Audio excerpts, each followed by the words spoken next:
The National Desk, America's News Now.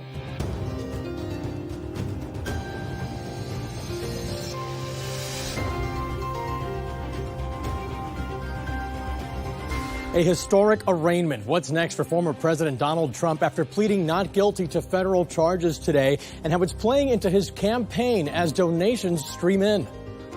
The Biden-appointed special counsel has sought fit to bring 37 federal charges against President Trump, the leading frontrunner, less than a year and a half before an election. Then Americans breathing a sigh of relief for what the latest inflation numbers mean to you. And 54 years later, Paul McCartney and John Lennon singing together again. The AI behind the music. This is the National Desk, America's News Now. I'm Eugene Ramirez. Breaking news off the top here right now. Donald Trump on his way back to New Jersey after a historic appearance in federal court in Miami, Florida. His attorney, Todd Blanche, entering a not guilty plea for the former president, facing 37 federal charges. The co-defendant in the case, there's a co-defendant here, Trump aide Walton Nauta, did not have a lawyer present, did not give a plea, and is expected back in court in a few weeks. Now, at 8:30 Eastern tonight in New Jersey, the former president is expected to deliver remarks at a campaign event. We'll be watching for that. Now, just before heading to the courthouse this afternoon, Donald Trump posted on his social media platform, Truth Social, one of the saddest days in the history of our country. We are a nation in decline. And House Republicans questioning the due process of the investigation into Trump that led to the dozens of federal charges, continuing to blame politics. I look at the idea that justice is supposed to be blind and just question and wonder, is it being carried out fairly? When the president's main opponent for his reelection seems to be treated in a very different way than anyone else, including Joe Biden himself or Hillary Clinton or others. That's what people can't get beyond. But the focus right now is on the upcoming court proceedings against Donald Trump, the only person charged here. Now, if the defense fails to get a not guilty verdict, it could spell doom for the former president with hopes of returning to the White House. The National Desk's Christine Frizzell explains. And so it begins. Former President Donald Trump prosecuted on 37 counts in a federal court in Miami. And while we now know what those counts are, deep questions remain about how he'll fight back. His former attorney arguing some of the prosecutors in this case are tainted. What I have personally seen is that this prosecution team has repeatedly disregarded their ethical obligations and the rules. Tim Parlatore says the case against Trump could be subject to dismissal, or at least those he says engaged in wrongdoing could be disqualified if his team can show prosecutorial misconduct, as he alleges occurred with a witness. They said, look, we know that you applied to become a judge. If you want that application to be looked upon favorably, you're going to need to tell your client to do what we want. And while it's impossible to know how any defense will be interpreted by a judge, the court of public opinion already weighing in. A new ABC News Ipsos poll finds more Americans say former President Trump should be charged in this case, but more also believe the latest charges are politically motivated. Some legal experts say while the current case against the former president may be the strongest, it's also part of a long line of legal trouble, from the investigation into ties between the Trump campaign and Russia to impeachments and the recent New York hush money case. Bragg came up with the worst, weakest indictment that I've seen in 60 years of practicing criminal law against the man running for president, against his leader. Still, others abandoning their loyalty for this legal matter. He was totally wrong that he had the right to have those documents. Those documents are among the most sensitive secrets, and he kept them in a way at Mar-a-Lago that anyone who really cares about national security their stomach would churn. And so special counsel Jack Smith has asked for this to be a speedy trial. Whether or not that happens, though, could likely depend on Donald Trump and his legal team moving ahead. Eugene? Sure. Now, as much as this is unprecedented, Christine, it does appear that Donald Trump is treating today like any other day, and he's out there campaigning. Yeah, it was really interesting. After the court appearance, we saw him stop at a cafe in Miami where he was greeted by supporters, some even saying happy birthday to him since he turned 77 tomorrow. And then he got on a plane for Bedminster, his club out there, where he'll attend an event and fundraiser for his presidential campaign. And we'll be watching what he says tonight. Christine Frizzell reporting from Washington, D.C. Thanks so much. We're going to have more live from Florida in a little bit. But first, here, right now, 5 people are in the hospital and 4 others recovering from lesser injuries after a shooting in Denver early this morning. Police say a drug deal gone wrong likely led to this shooting, where Denver Nuggets fans were celebrating the team's first NBA championship. One of 3 suspects was also shot. All 3 of them are now in custody. This incident now bringing the total number of mass shootings this year in the U.S. to 292. That's according to the Gun Violence Archive. Transportation Secretary Pete Buttigieg visited the site of the weekend highway collapse in Philadelphia. He's promising to help rebuild the damaged section of I-95 as fast as possible. Now, part of the important East Coast thoroughfare will remain closed in both directions for weeks. Buttigieg said the damage could increase shipping costs as trucks are diverted onto longer routes. Regional commuters also expected to experience some delays and inconveniences. Pennsylvania's Transportation Secretary says he expects to release his plan tomorrow.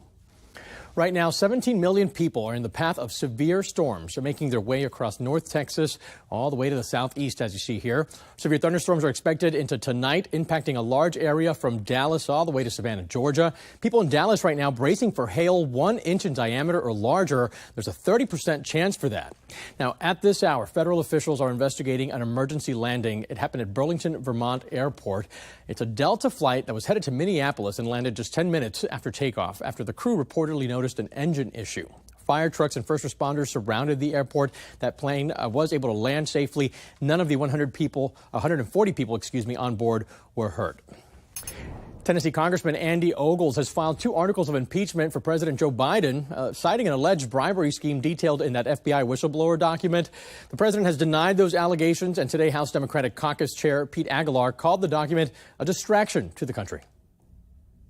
I don't think that this is anything that the American public are really too concerned about. They're concerned about pocketbook issues. They're concerned about gas prices going up. They're concerned about paying costs of their kids' tuition. They're concerned about everyday costs. I don't think that they're concerned about chasing, a 10-year-old, document and what Jim Jordan, says, he saw from a document or from a whistleblower. Well, addressing those concerns that the congressman there cited, he was also talking about inflation easing a bit last month. The Labor Department reporting today that prices were just 4% higher in May than they were a year ago. That was well below April's annual rise of 4.9%. And core inflation, which excludes food and energy prices, also falling to 5.3% from 5.5% compared to a year ago.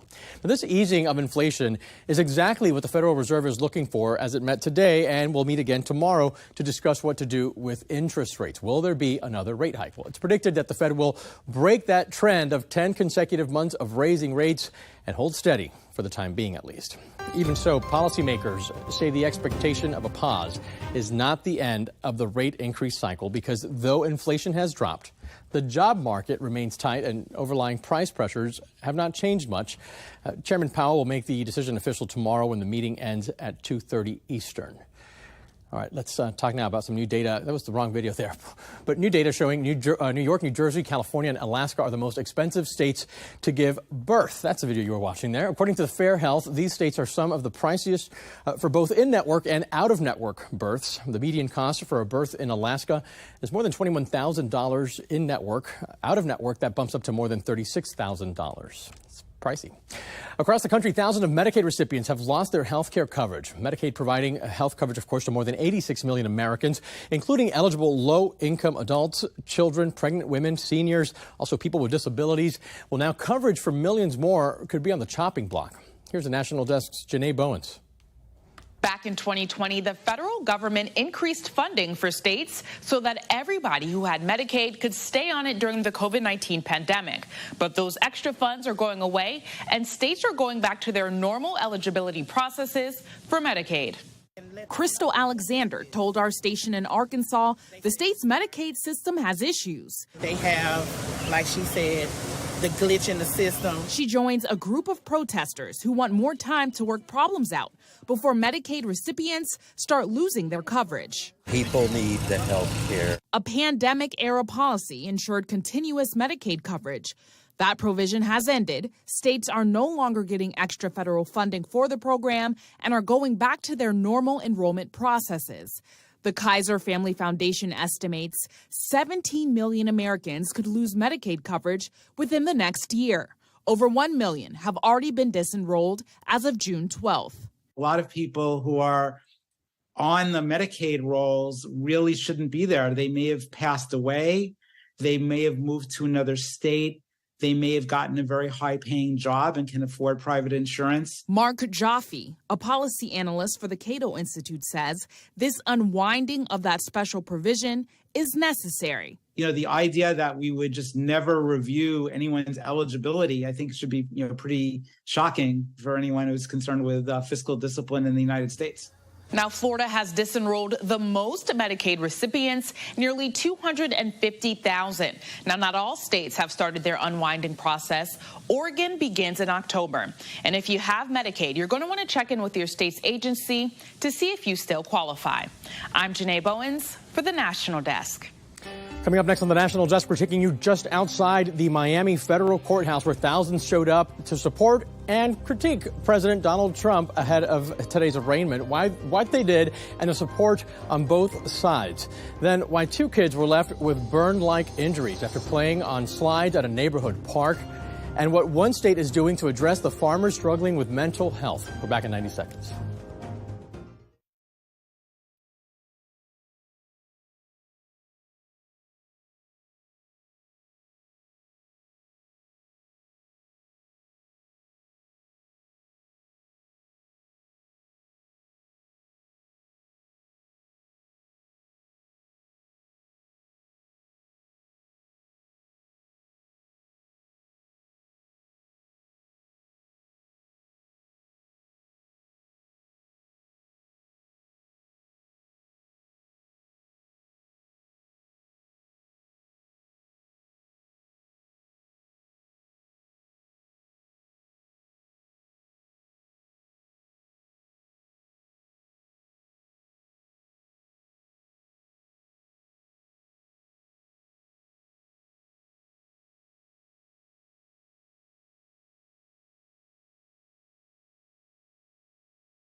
Trump supporters and critics making their way to the federal courthouse in Miami today, gathering there as Donald Trump was arraigned. The police chief in Miami, Manuel Morales, saying that everything went smoothly. Very smooth so far. Everybody's behaving as we expected. We just want everybody to kind of peacefully demonstrate their First Amendment rights, and we'll make sure that everybody gets home safe. We take you live to Miami now. The National Desk, Victoria Cardenas, has been following developments outside the courthouse throughout the day. Victoria, now the arraignment is over. Donald Trump on his way back to New Jersey. But what did you see there on the ground outside of the courthouse? Are there people still there? It's actually a lot calmer than it was just a few hours ago. There was probably hundreds of protesters and supporters here for President Donald Trump as he made his way to the federal courthouse. And like we've mentioned, he's pleaded not guilty here. And it is the first time a former president has been arraigned on federal charges. Victoria, thank you. I'm sorry, I thought we were waiting for a piece of sound there. And if you can just give us quickly, when you said all these crowds out there, did you see a lot of flags, campaign flags? Because it seems like the former president is treating this as a campaign event. We know he made a stop at a Cuban restaurant shortly after as well, right? Yeah, that is true. He did stop at a famous Cuban restaurant. It's called Versailles, and a lot of presidential candidates make their way there to kind of just shake hands and say hello. There's our reports that people prayed over the former president and also sang him happy birthday as his birthday. I think it is tomorrow.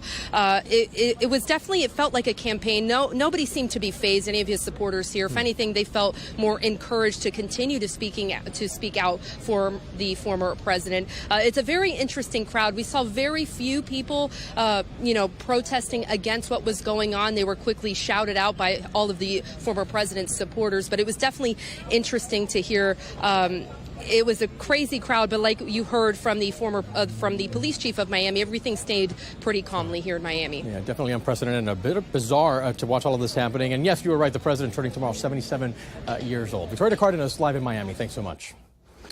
U.S. Treasury Secretary Janet Yellen saying today, while the U.S. managed to avoid a default, the delay that led to it is reason for concern. Take a listen.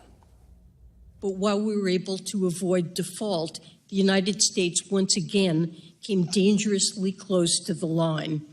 This cannot be normalized as the way we do business in Washington. Waiting until the last minute hurts our global leadership and credibility on the world stage. Yellen warned for months that a default was possible, telling Congress that the U.S. would run out of funds to service the debt by early June. House Republicans pressed for a debt limit extension in exchange for spending cuts, which President Biden initially refused to those cuts, both sides eventually compromising and voting to raise the limit right at that deadline. CDC communications with the public during the pandemic was a major thread running through Republican questioning during today's House hearing on the agency's post-pandemic future. At times, CDC seemingly accepted guidance from political organizations instead of relying on the real-time scientific data. That's Republican Congressman Brad Wenstrup citing the CDC's interactions with public school unions about COVID closures. Others on the House Oversight Committee grilled outgoing CDC Director Rochelle Walensky about censoring online posts about the vaccine. Did the CDC work with Meta, or I like to call it Facebook still, to censor or otherwise alter any post? It was really important that the American people understand how well they worked and how safe they are. I understand it. But in terms of the communications, that is, again, something that I'm not going to speak to. Many believe that the agency's guidance throughout the pandemic changed way too rapidly, and it was sometimes confusing in nature as well. A Senate hearing today examined government spying legislation. The Biden administration has been trying to convince Congress to renew Section 702 of the Foreign Intelligence Surveillance Act, which expires at the end of the year. The law allows intelligence agencies to capture large amounts of information from foreign emails and phone calls. But lawmakers have privacy concerns. Reports indicate that the FBI has broken rules for searching the data, allegedly. The FBI said today that it will immediately start revoking database access if an employee is negligent. An investigation is now underway after at least 22 American troops were injured in a helicopter accident in Syria. The U.S. military says that the crash happened today in northern Syria. Some of the injured troops were moved outside of the region to higher care facilities. Officials say no enemy fire was involved in the accident and that the cause has not been determined just yet. There are at least 900 U.S. forces stationed there in Syria. More than 354,000 Jeeps are being recalled around the world. Listen up here. This recall covering certain 2022 and 2023 Grand Cherokee SUVs and 2021 to 2023 Grand Cherokee L SUVs. The Stellantis says that the rear coil springs can fall off while the vehicles are being driven. The company says it's aware of 17 warranty claims, 2 customer assistance reports, and 2 field reports possibly connected to the issue. As of May 25th, there were no crashes or injuries reported, but you want to make sure that your vehicle is not on that list and get it repaired if it is. A Los Angeles judge has delayed the sentencing of convicted rapper Tory Lanez in the shooting of fellow rapper Megan Thee Stallion. Prosecutors are asking for 13 years in prison. His attorneys now have until August 1st of this year to counter with their suggestions. The new court date is scheduled for August 17th. Police in Longmeadow, Massachusetts are investigating who broke into a pool house and poured acid down 3 slides at a local playground over the weekend. 2 children there suffered some superficial burns from the acid after using the slides, but they're expected to recover. The police and fire department are now asking for assistance. They're asking everyone to be on the lookout for who may have suffered any injuries and also for whoever may have applied that acid there. They say if you know of someone with new burns to their hands or arms or may have burned clothing, please also notify Longmeadow Police. Obesity might hurt your brain's ability to recognize being full. And that's according to a study published in Nature Metabolism, which shows the changes might last even after someone loses a significant amount of weight, possibly yo-yoing weight loss. Researchers say there's no sign of reversal. In the study, brain signals in the stratum of people with BMI between 18 and 25 slowed when sugars or fats were consumed. That part of the brain plays a role in emotion and habit. That was not the case for those with a body mass index over 30. The pandemic era of COVID-19 is over, but the virus is still out there. A new report just released from the CDC takes a look at our community immunity to COVID-19. Here's medical reporter Liz Bonis. Hey there, everybody. Hello to you. The good news is that according to CDC researchers, most of us have some kind of COVID-19 immunity. But that does not mean you still won't get it. Instead, it means with the current variants now circulating, you likely won't end up needing critical care for the virus if you get it. It's not likely to cause a lot of admissions to the hospital. It's not likely to cause a lot of serious illness. It'll just be another kind of bad cold. The CDC report just released found 96% of community blood donation samples had antibodies against the coronavirus by last fall. About 23% were from infection alone, 26% were from vaccination alone, and 48% had what's called hybrid immunity, which means they had both. It is still causing illness, but the good thing is because of vaccines and prior infection among almost the entire community, most people don't get very sick because they're at least partially immune. But here's why you still might be at risk of getting a mild infection from COVID-19, even right now. Wastewater monitoring still shows COVID-19 is circulating in most communities, even at low levels. We saw a slight uptick 2 weeks ago, and then it came back down. The CDC report did find unvaccinated people had a higher rate of COVID-19 infection, which does show that vaccines do provide some protection against infection. Now, infection rates between vaccinated and unvaccinated did go down over time, but researchers in this study said our behavior changed as well. And that could be because both groups tended to be less careful trying to protect against it as we built up our immunity. I'm medical reporter Liz Bonis. Now back to you. Coming up here on the National Desk, mental health issues prevalent in the farming industry. What one state is now doing to help.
The National Desk team of reporters bringing you the headlines from coast to coast. We're taking the pulse of America, and we start in Washington, where police are investigating a destructive smash and grab burglary at a King County store.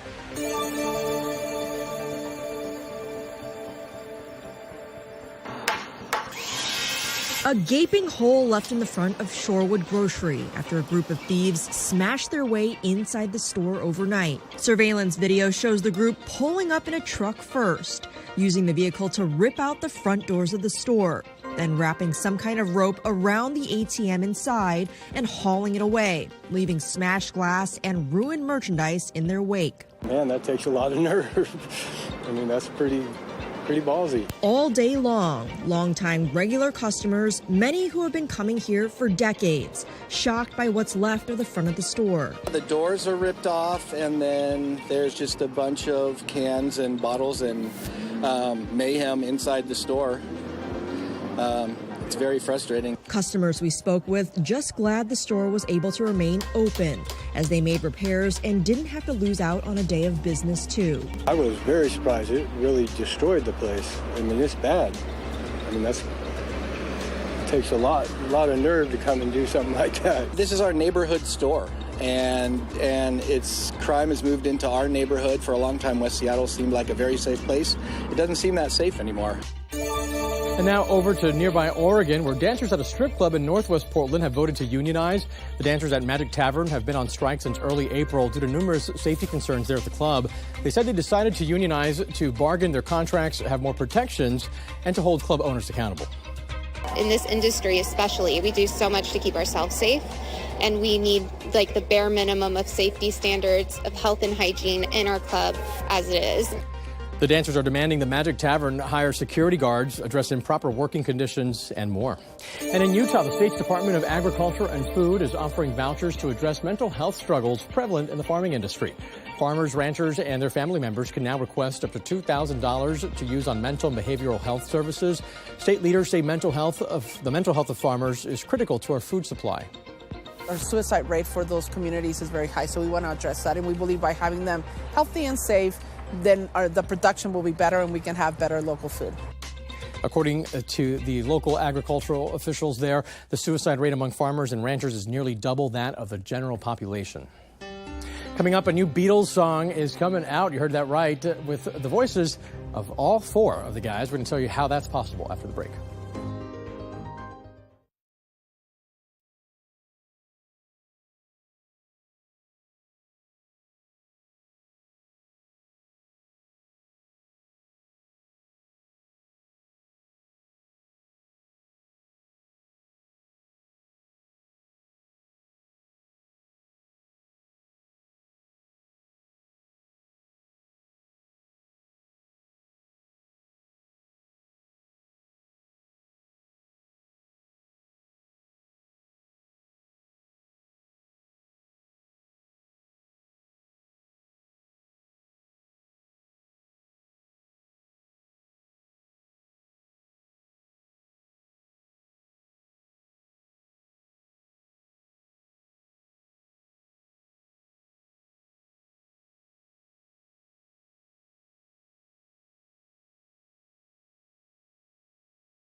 Get ready for one more original Beatles song. It sounds impossible, but trust me, it's going to feature the voice of John Lennon. Sir Paul McCartney told the BBC Radio that this, thanks to AI, a new recording from the Fab Four will be coming this year. We were able to take John's voice and get it pure through this AI, so that then we could mix the record as you would normally do. The technology separated the Beatles' voice from background noise during the making of the 2021 documentary series on the band. And it's going to be an incredible product. Can't wait to see that. The technology of artificial intelligence. There you have it. That's going to do it for us right now. Join us tonight for the late edition of the National Desk at 10 p.m. Eastern. Thanks for watching.